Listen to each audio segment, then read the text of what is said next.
Hello friends, नमस्कार। हम पढ़ रहे थे राजस्थान का इतिहास, और राजस्थान के इतिहास के अंदर हम लोगों ने आमेर का कछवा राजवंश शुरू किया था। इसके अंदर हम लोगों ने संस्थापक से लेकर आपके मानसिंह फर्स्ट तक हमने पढ़ लिया है। अगर वो वीडियो आपने नहीं देखा है तो उसको देखिए और अपने नॉलेज को बढ़ाइए। आज हम पढ़ेंगे मिर्ज़ा राजा जयसिंह से लगाकर सवाई जयसिंह, जो कि हम लोग जयसिंह सेकंड के नाम से जानते हैं, और जिन्होंने जयपुर शहर बसाया था। तो वहाँ तक आज हम कंप्लीट इस वीडियो के अंदर पढ़ लेंगे। ये मेरा हैंड रिटन नोट्स काफ़ी जगह से कंपाइल करके बनाया गया है। ये आपके लिए काफ़ी ज़्यादा फ़ायदेमंद है। अगर ये आपने पढ़ लिया है तो आपको और कहीं से पढ़ने की ज़रूरत नहीं है। मुझे जहाँ तक पता है इसके बाहर कोई क्वेश्चन नहीं बनता है, और आप मेरे वीडियो को बिना स्किप किए अच्छे से देखेंगे तो ही आपको ये सब कुछ समझ में आएगा। चलिए स्टार्ट करते हैं। मिर्ज़ा राजा जयसिंह जी, इनका कार्यकाल 1621 से लेकर 67 तक रहा। इनका जन्म 29 मई 1611 ईस्वी को हुआ था। इनके पिताजी का नाम महासिंह जी था, और इसको बहु सिंह जी के दत्तक पुत्र के नाम से भी जानते हैं। इनकी माता दमयंती थी, और इनका राज्याभिषेक 23 दिसंबर 1621 को हुआ था। मुग़ल बादशाह इन जैसे मिर्ज़ा राजा जय सिंह, तो इनका तीन तरीके से तीन नाम हैं, मिर्ज़ा राजा जय सिंह। इसका मतलब ये है कि इन्होंने तीन मुग़ल बादशाहों की सेवा करी थी। ऐसा भी हम लोग कह सकते हैं कि तीन मुग़ल बादशाह थे, उनके टाइम में ये आमेर के राजा हुआ करते थे। तो यह भी आपको पता होना चाहिए, जैसे जहांगीर, शाहजहाँ और औरंगज़ेब। तो इस तरीके से आपको याद रखना है। इन्होंने शाहजहाँ का पूरा कार्यकाल देखा था, ऐसा भी आपको याद रखना है। और औरंगज़ेब का जो 1707 में जो मृत्यु हो गई थी, तो ये इनका पूरा कार्यकाल नहीं देख पाए। तो इनकी जो उपाधि है वो मिर्ज़ा राजा की उपाधि थी, और इनका शासनकाल 46 यानी 46 साल तक रहा। इनकी माताजी के बारे में, जैसे जीजाबाई ने शिवाजी का लालन पालन किया, उसी प्रकार जो दमयंती थी उन्होंने लालन पालन इसी प्रकार किया था। तो आपको याद रखना है, शिवाजी जो आपके मराठा राजा थे, उनके शिवाजी के जो इनकी माताजी थी जीजाबाई, उन्होंने जिस तरीके से लालन पालन किया, उसका उसी तरीके से दमयंती ने भी जय सिंह जी का लालन पालन किया था, मराठा शिवाजी। चलिए आगे देखते हैं। 1638 ईस्वी में कंधार अभियान पर जाते समय शाहजहाँ ने मिर्ज़ा राजा की उपाधि प्रदान की। तो आपको कभी पूछा जाए मिर्ज़ा राजा की उपाधि किसने दी जयसिंह जी फर्स्ट को, तो मिर्ज़ा राजा की उपाधि शाहजहाँ ने दी। कब दी या फिर कैसे दी, तो 1938 का जो कंधार अभियान था उस पर जाते समय इनको मिर्ज़ा राजा की उपाधि प्रदान करी थी। इनके द्वारा किए गए सैन्य अभियान कौन कौन से थे, तो वो भी आपको पता होना चाहिए, देख लीजिए। 1623 ईस्वी में मलिक अंबर के विरुद्ध अहमदनगर, जो दक्षिण भारत के अंदर हैं, तो उसका एक अभियान किया था। 1625 ईस्वी में दलेर खां, जो पठान का विद्रोह था, उसको उन्होंने दमन किया था। 1629 के अंदर उज़्बेकों का विद्रोह था, उसको उस सैन्य अभियान का नेतृत्व किया था। 1630 ईस्वी में खाने जहां लोदी के विरुद्ध अभियान किया था।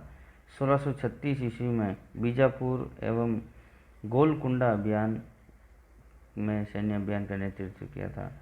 1647 ईस्वी के अंदर मध्य एशिया अभियान पर गए थे। 1649 के अंदर कंधार अभियान, 1651 के अंदर काबुल की सूबेदारी, और 1664 ईस्वी में शिवाजी के विरुद्ध अभियान किया था। तो इस तरीके से आपको इनके सैन्य अभियान के भी सन आपको पता होना चाहिए, और किस तरीके से इन्होंने कौन कौन सा सैन्य अभियान किया, ये भी जानकारी में रखना है। आगे देखते हैं। शाहजहाँ के जो 4 पुत्र थे, उन चारों पुत्रों के बीच में युद्ध हुए थे उत्तराधिकारी के रूप में। तो उसमें देख लीजिए आपके इन 4 पुत्र कौन कौन थे शाहजहाँ के, तो दारा शिकोह, औरंगजेब, मुराद और शुजा, ये 4 पुत्र थे शाहजहाँ के। शाहजहाँ ने उत्तराधिकारी युद्ध के लिए दारा शिकोह का साथ देने के लिए आपके मिर्ज़ा राजा जयसिंह जी को कहा था, लेकिन 25 जून 1658 को मथुरा में औरंगजेब से भेंट हुई थी इनकी, और औरंगजेब से काफ़ी प्रभावित होकर ये उनका साथ देने लगे। न कि शाहजहाँ के कहने के विरुद्ध नहीं दिया, लेकिन उनके पुत्र औरंगजेब के कहने पर औरंगजेब का साथ दिया था। इस तरीके से आपको याद रखना है। अब पुरंदर की संधि, पुरंदर की संधि मराठाओं के साथ रही थी, तो ये आपको अच्छे से याद रखना है। शिवाजी और मिर्ज़ा राजा जयसिंह के बीच में ये पुरंदर की संधि हुई थी। तब आपके मुग़ल बादशाह औरंगजेब थे, और इसकी डेट काफ़ी एग्ज़ामों में पूछी जाती हैं। 11 जून 1665 को पुरंदर की संधि हुई थी मराठा शिवाजी और मिर्ज़ा राजा जयसिंह जी के बीच में। इनकी शर्तें जो थी उसमें 35 में से 23 किले जो है मुग़लों को देने थे, और शिवाजी के पुत्र जो थे संभाजी, उनको 5000 का मनसब प्रदान किया था। शिवाजी को दरबारी सेवा से मुक्त किया था। कोंकण और बालाघाट प्रदेश शिवाजी के पास रहे, और 40 लाख जो रुपए की आय है मुग़लों को देने के लिए इस तरीके से बोला गया। शिवाजी मुग़ल अधीनता स्वीकार करें, ये भी इसके अंदर था। फिर इस यूरोपीय इतिहासकार मनुची उपस्थित था इस संधि के साथ, तो ये भी आपको याद रखना है कि ऐसा कौन सा यूरोपीय इतिहास कौन था जो इस संधि के वक्त वहाँ पे उपस्थित था। तो मनुची को याद रखना है, मनुची को याद रखना है। अब आगे देखते हैं हम लोग। मिर्ज़ा राजा जयसिंह जी के कहने पर शिवाजी आगरा आए, लेकिन धोखे से औरंगजेब ने आगरा में राम सिंह की हवेली यानी आगरा के अंदर शिवाजी को कैद कर लिया, जिससे मिर्ज़ा राजा व शिवाजी काफ़ी नाराज़ हो गए थे। शिवाजी अपने जो भाई था हिरोजी, उसकी सहायता से यहाँ से बचकर भाग निकले थे, ये भी आपको याद रखना है। रूप सिंह की हवेली जो कि दिल्ली के अंदर है, औरंगजेब ने मारवाड़ के उत्तराधिकारी जो अजीत सिंह जी हैं उनको कैद इसी रूप सिंह की हवेली दिल्ली के अंदर कैद करके रखा था। तो ये भी आपको इनको कुछ जो जानकारियां हैं वो आपको याद रखनी है। अब आगे इनके दरबारी कवि के बारे में थोड़ा सा जानकारी रखनी है। मिर्ज़ा राजा जयसिंह जी के दरबारी कवि कौन कौन थे? तो जो बिहारी हैं, जिन्होंने बिहारी सतसई ब्रज भाषा में लिखी थी, और एक दोहे पे ये जो है एक सोने की मुद्रा या शर्फी दिया करते थे, तो ऐसा आपको याद रखना है। बिहारी सतसई इनका जो भांजा था, जिसने कुलपति मिश्र यानी जिसमें 52 ग्रंथों की रचना करी थी, और बिहारी सतसई ये संगीत पर आधारित ग्रंथ हैं, ये भी आपको याद रखना है। दूसरा, राम कवि ने जयसिंह चरित्र लिखा था। नरोत्तम दास ने सुदामा चरित्र लिखा था। गोपाल तेलंग ने जय चंपू लिखा था, और जगन्नाथ ने गंगा लहरी और रस गंगाधर लिखा था। इस तरीके से आपको याद रखना है। इनके द्वारा किए गए निर्माण कार्य के अंदर देख लीजिए आप लोग, जयगढ़ दूर जो आमेर के अंदर हैं, उसका कार्य पूर्ण करवाने का श्रेय इन्हीं को जाता है। और आपको पहले मैंने बता रखा था, जयगढ़ दूर का जो मतलब निर्माण कार्य शुरू करवाने का श्रेय मानसिंह जी फर्स्ट को जाता है। अब आगे देखिए, जयसिंहपुर नगर की जो है स्थापना ये औरंगाबाद के अंदर इनके द्वारा ही की गई थी। इनकी मृत्यु जो है वो एक षड्यंत्र के थ्रू हो गई थी। उदयराज व कुंवर कीर्ति के द्वारा इनकी हत्या करवा दी गई थी। इस तरीके से आपको याद रखना है। यदुनाथ सरकार के अनुसार इनकी मृत्यु कैसे हुई ये आपको पता होना चाहिए। मिर्ज़ा राजा जयसिंह की मृत्यु ब्रिटेन महारानी के समर्पित वेलासिंगम की भांति हुई, जो अपने मालिक के प्रति स्वामी भक्त था परंतु मालिक के कृतज्ञ था। इस तरीके से आपको याद रखना है यदुनाथ सरकार का स्टेटमेंट क्या है। अब हम लोग पढ़ेंगे मिर्ज़ा राम सिंह फर्स्ट, जिनका शासन कार्य 1667 से लगाकर 1688 ईस्वी तक रहा। ये मिर्ज़ा राजा जयसिंह जी के पुत्र थे। औरंगजेब अफ़गानिस्तान अभियान पर इनको भेजा गया था, लेकिन वहीं पे उनकी मृत्यु हो गई थी। किनकी? मिर्ज़ा राम सिंह फर्स्ट की।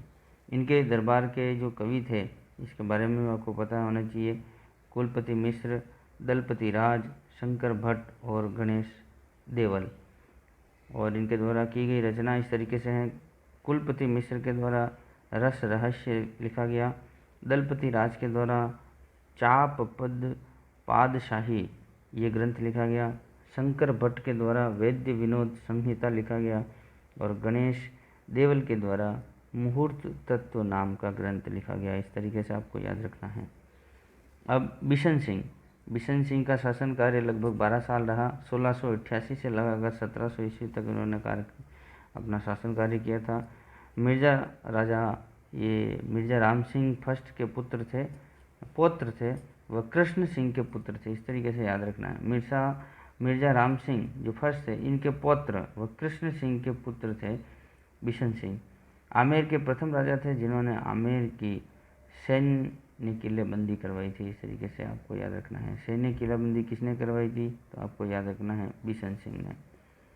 इनका पुत्र सवाई जय सिंह रहा। ये सबसे इम्पोर्टेंट राजा हैं आमेर के कछवार राजवंश के अंदर, सवाई जय सिंह। चलिए अब हम पढ़ेंगे सवाई जय सिंह के बारे में। देखिए, सवाई जय सिंह को जय सिंह सेकंड भी कहा जाता है। इनका कार्यकाल 1700 से लगाकर 1743 ईस्वी तक रहा। आपको मैंने पहले ही बताया था कि मिर्जा राजा जय सिंह का कार्य, जैसे मिर्जा राजा जय सिंह 3 शब्द में है, तो इसका मतलब ये भी हुआ कि इन्होंने ज़्यादा टाइम तक शासन किया था और इन्होंने 3 राजाओं की मतलब 3 मुग़ल बादशाहों का कार्यकाल देखा था, जहांगीर, शाहजहाँ और औरंगजेब। तो जय सिंह सेकंड का जो है वो कार्यकाल 43 साल का था, 43, और इन्होंने 7 मुग़ल बादशाहों की जो है वो कार्यकाल देखा या सेवा करी। इस तरीके से आप लोग समझ सकते हैं।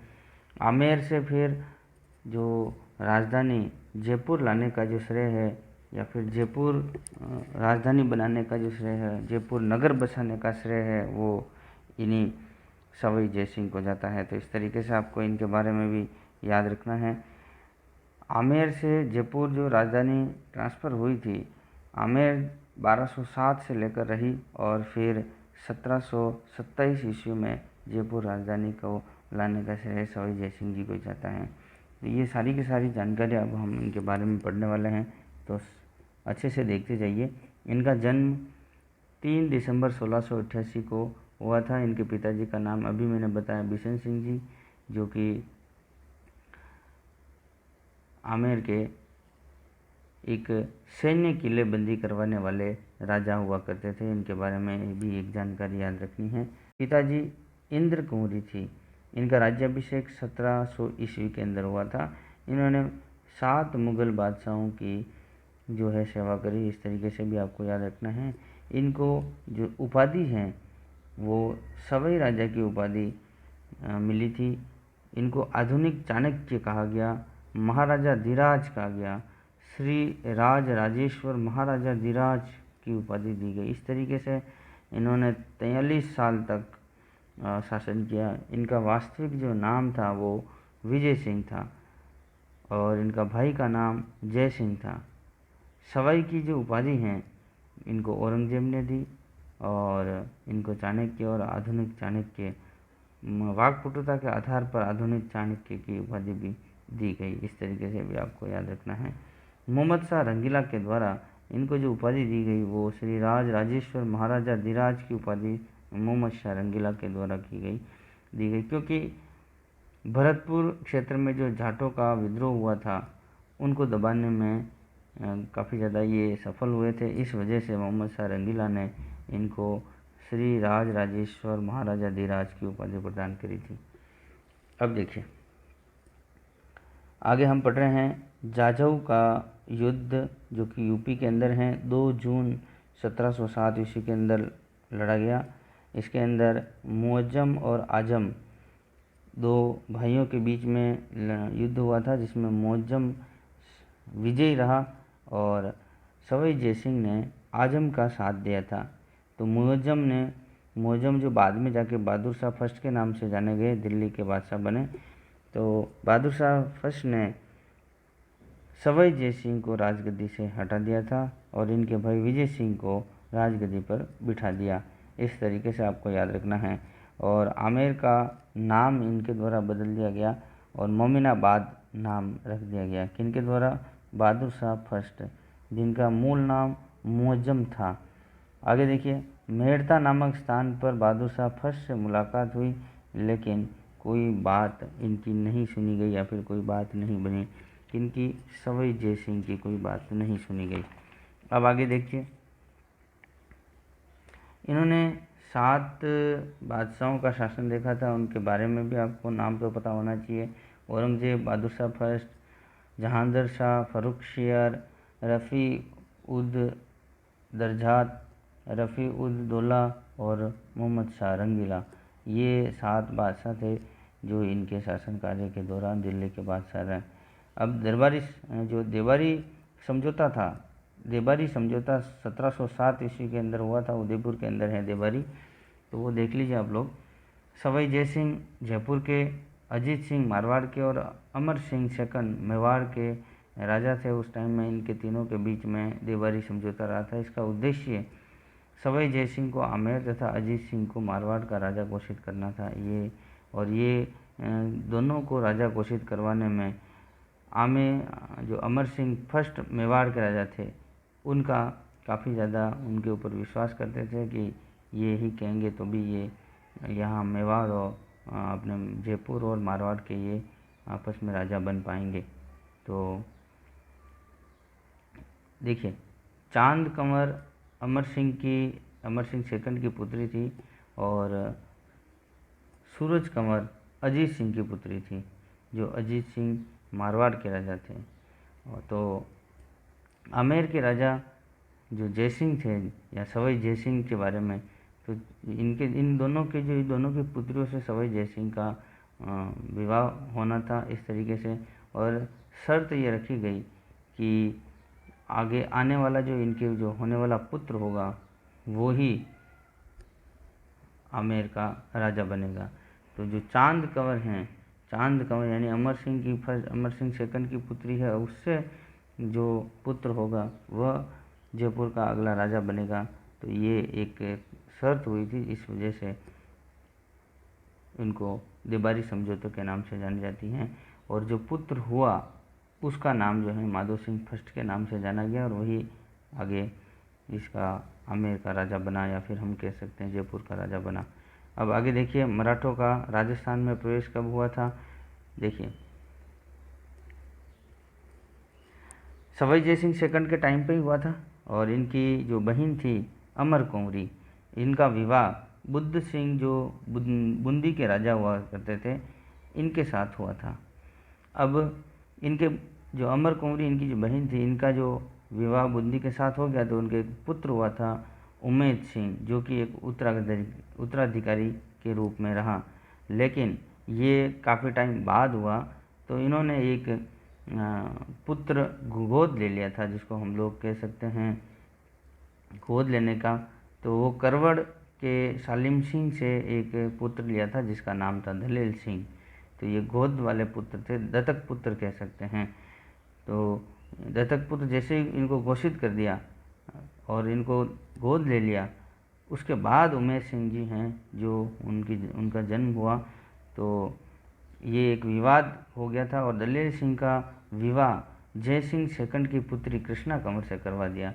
तो ये एक इस तरीके से एक उलझन भरी बात थी, जिससे कि सवाई जय सिंह तो ये चाहते थे कि इनके पुत्री के साथ जो होने वाला पुत्र है वो उत्तराधिकारी बने, और अमर कुंवरी जो चाहती थी कि मेरा पुत्र उमेद सिंह है वास्तविक पुत्र, वो राजा बने। तो इस तरीके के चक्कर में ये एक मनमुटाव हो गया था, जिसकी वजह से अमर कुंवरी ने मराठा मल्हार राव होलकर को राखी भेजी और ये चाहते थे कि इनका पुत्र उमेद सिंह ही वास्तविक जो है वो उत्तराधिकारी बने। तो ये मराठों का उस टाइम में मल्हार राव होलकर को अमर कुंवरी के द्वारा भेजी गई राखी के वजह से ही ये मराठों का प्रवेश राजस्थान में हुआ था। अब आगे देखिए, जहांगीर शाह 1712 ईस्वी के अंदर 1713 ईस्वी में मालवा की इनको जो सूबेदारी सौंपी थी, ये आपको इनको याद रखना है। और पिलसूद का युद्ध 1715 ईस्वी के अंदर मालवा के अंदर हुआ था, जिसके अंदर सवाई जयसिंह वर्सेस मराठा के बीच में, और जिसमें सवाई जयसिंह इसके अंदर विजय हुए थे। तो ये सारी की सारी जानकारियाँ इस तरह से याद रखनी है। इनको 3 बार, सवाई जयसिंह को 3 बार मालवा का सूबेदार नियुक्त किया गया था, 1713, 1730 और 1732 ईस्वी के अंदर। इस तरीके से याद रखना है। अब आगे देखिए, जाटों का विद्रोह। जाटों का विद्रोह जो है वो 2 जाट थे, चूड़ामन और बदन सिंह। सवाई जयसिंह के द्वारा जाट राजा बदन सिंह को डीग की जागीर दी तथा साथ ही साथ इनको ब्रजराज की उपाधि भी प्रदान करी। तो ब्रजराज की उपाधि बदन सिंह को किसने दी? तो ये आपको याद रखना है, सवाई जयसिंह को। जाटों का विद्रोह शांत हो गया था और जाटों के विद्रोह को शांत करने के कारण ही मोहम्मद शाह रंगीला ने इनको श्री राज राजेश्वर महाराजा धीराज की उपाधि प्रदान करी थी। बदन सिंह का दत्तक पुत्र महाराजा सूरजमल, जो कि 1756 से लगाकर 1763 तक इन्होंने शासन किया था। तो ये भी आपको याद रखना है।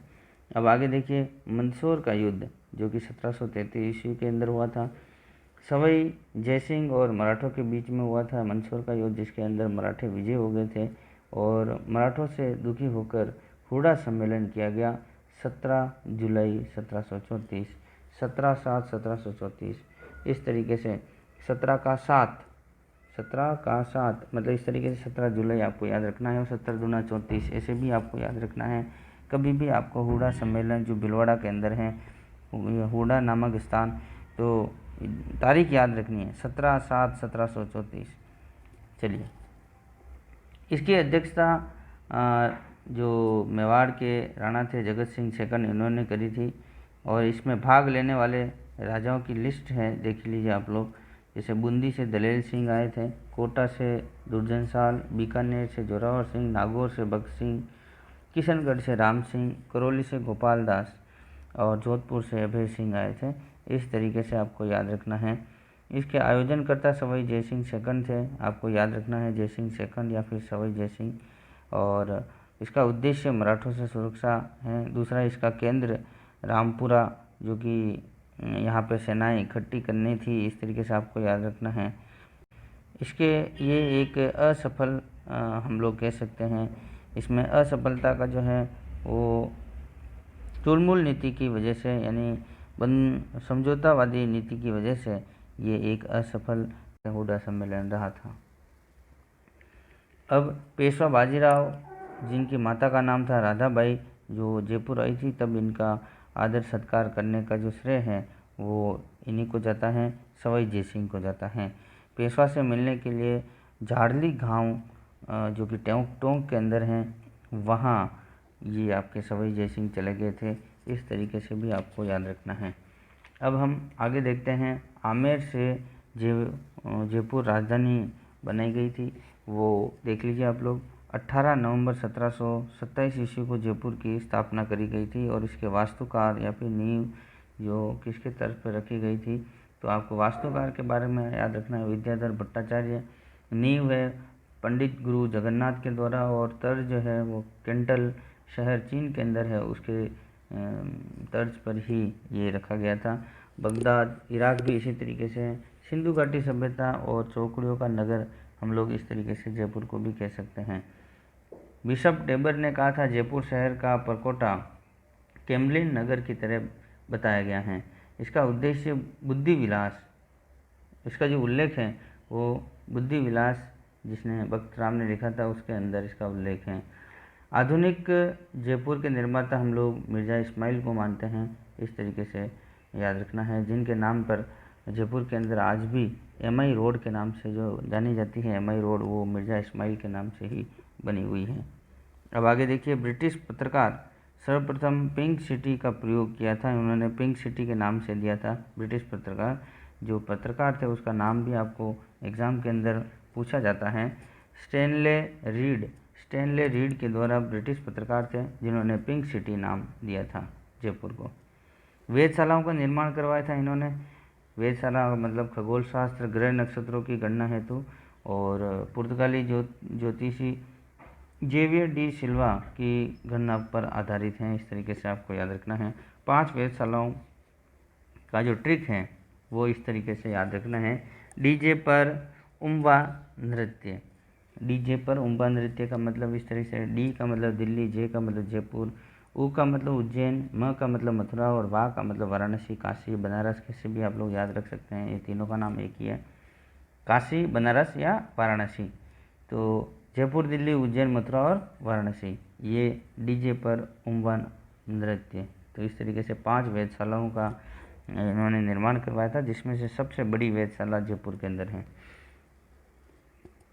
जंतर मंतर भी हम लोग जानते हैं, देख लीजिए। दिल्ली में प्रथम वेधशाला का निर्माण करवाया था 1725-26 ईस्वी में, और जो दूसरी है वो आपकी 1728 से 34 ईस्वी के अंदर बनी। सबसे बड़ी वेधशाला है, इसमें 14 यंत्र रखे गए हैं, और सबसे बड़ा हम लोग कह सकते हैं राम यंत्र, फिर सम्राट यंत्र और जयप्रकाश यंत्र, ये 3 यंत्र हैं। इस तरीके से सबसे ऊंचाई की गणना करने के हैं तो राम यंत्र का प्रयोग करेंगे, और सम्राट यंत्र सूर्य की घड़ी के जो है उसकी गणना है तो, और खगोल विद्या के आधारित या उसके ऊपर आधारित जयप्रकाश यंत्र हैं। 1 अगस्त 2010 को यूनेस्को की सूची में शामिल कर दिया गया है। 6 जुलाई 2019 को जयपुर को विश्व विरासत में भी शामिल कर दिया गया है। जयपुर परकोटे को इस तरीके से आपको याद रखना है, जो परकोटा है जयपुर का, तो उसको विश्व विरासत सूची में ले लिया गया है। दूसरा, उज्जैन एमपी के अंदर है आपकी वेधशाला, और मथुरा यूपी के अंदर है, और वाराणसी यूपी के अंदर। तो आपको इस तरीके से याद रखनी है, राजस्थान के अंदर 1, एमपी के अंदर 1, दिल्ली के अंदर 1 और 2 यूपी के अंदर, मथुरा और वाराणसी। इनके द्वारा अश्वमेध यज्ञ करवाया गया था 1740 ईस्वी के अंदर। ये अंतिम हिंदू राजा थे जिनके द्वारा अश्वमेध यज्ञ करवाया गया था। इनके जो पुरोहित थे वो पुंडरीक रत्नाकर थे, और घोड़ा जो था वो कुंभांशी राजपूतों ने पकड़ लिया था, तो उनके साथ फिर एक युद्ध भी रहा था। अब आगे देखिए, गंगवाना का युद्ध जोधपुर 1741 ईस्वी में हुआ था, जिसके अंदर सवाई जयसिंह विजय हुए थे, और अभय सिंह और बख्त सिंह के विरुद्ध इस तरीके से इन दोनों के बीच में ये युद्ध हुआ था। 4 युद्ध इनके द्वारा हुए थे, जैसे मैंने आपको झाझव का युद्ध बताया, पिलसूद का युद्ध बताया, मंदसौर का युद्ध बताया, और आपको गंगवाना का युद्ध बताया था। तो इसके अंदर ये 2 में विजय हुए थे और 2 में हार गए थे। जो विजय हुए थे उसके अंदर आपको याद रखना है मराठों से और मारवाड़ के राजा से विजय हुए थे, लेकिन हार जो है वो मौजम आपको बहादुर शाह सेकंड का नाम से जाने गए थे, और मराठे से भी ये हार गए थे। तो ये भी इनको आपको याद रखना है। बहादुर शाह फर्स्ट, मौजम का मतलब बहादुर शाह फर्स्ट। चलिए, इनके जो दरबारी कवि थी और दरबारी कवियों के द्वारा जितनी भी रचनाएं करी गई थी ये भी आपको याद रखनी है, एग्ज़ाम में पूछी जाती हैं। इनके जो गुरु थे वो सम्राट जगन्नाथ थे।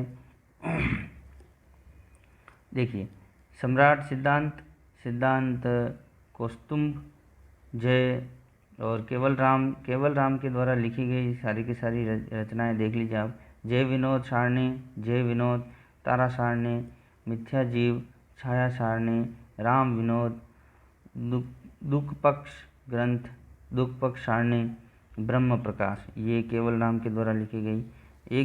जो दूसरे गुरु थे इनके, जो पुरोहित थे अश्वमेध यज्ञ के दौरान पुंडरीक रत्नाकर, उनके द्वारा जय सिंह कल्पद्रुम नामक ग्रंथ लिखा गया था। सुधारक पुंडरीक के द्वारा साहित्य सार संग्रह लिखा गया था।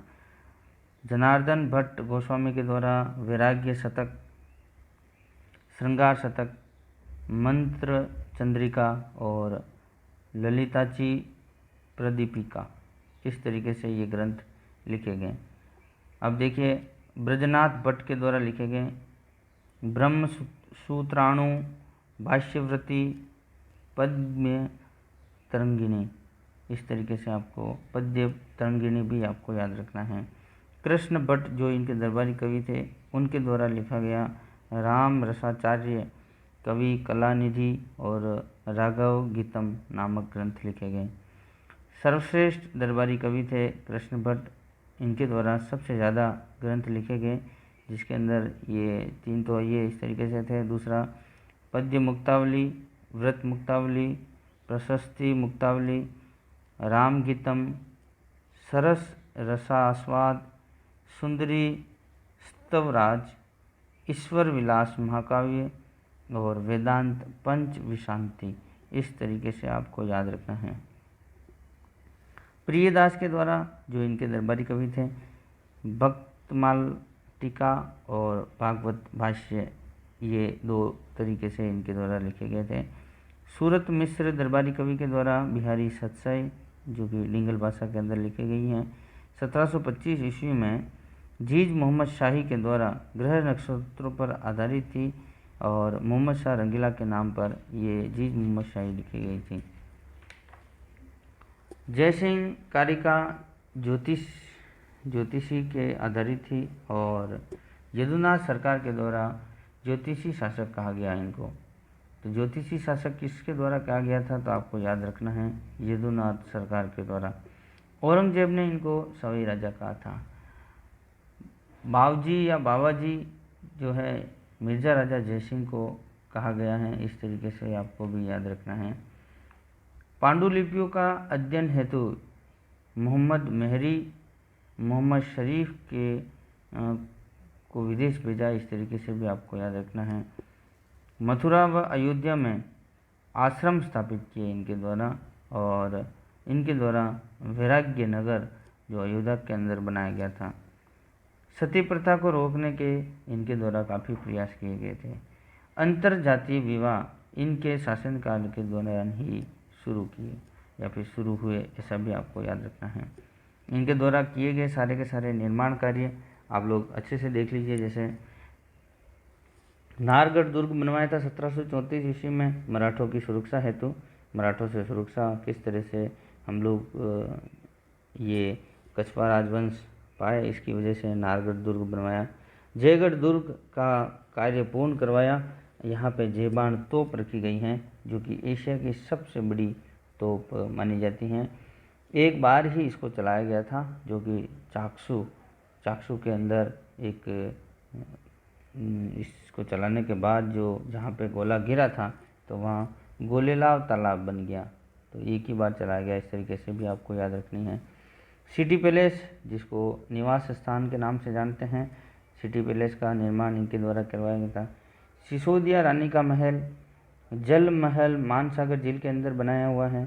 गोविंद देव जी का मंदिर काफ़ी इम्पोर्टेंट है, आपको याद रखना है। गोविंद देव जी जो इनके कुल देवता हैं, आराध्य देव के बारे में हम लोग इस तरह से कह सकते हैं। तो कुल गोविंद देव जी का मंदिर सवाई जयसिंह के द्वारा बनवाया गया था। ब्रजनाथ मंदिर का निर्माण भी इनके द्वारा किया गया था। आनंद बिहारी मंदिर का निर्माण किया गया था। कल्की का मंदिर बनवाया गया था। और 1 सितंबर 1743 ईस्वी में रक्त विकार रोग होने की वजह से, यानी रक्त विकार रोग यानी कैंसर हो गया था, इसकी वजह से इनकी मृत्यु हो गई थी। तो इस तरीके से आप लोगों ने मिर्ज़ा राजा जयसिंह से लगाकर सवाई जयसिंह तक आपने पूरा डिटेल के साथ सारे तथ्य आप लोगों ने इस वीडियो में मेरे हैंड रिटन नोट्स के साथ अच्छे से पढ़ लिए हैं। ये मेरा प्रयास आपको कैसा लगा, इसकी प्रतिक्रिया आप लोग मुझे लाइक और कमेंट के साथ दीजिए। और अन्य तक पहुंचाने के लिए, अपने साथियों तक पहुंचाने के लिए इसको सोशल मीडिया पर शेयर कीजिए। और अगर आप चैनल पर नए हैं तो इसको सब्सक्राइब कीजिए, जिससे कि मेरे सारे वीडियो आप तक बिना रुके पहुंचते रहें। ओके, मिलते हैं नए वीडियो के साथ। नमस्कार।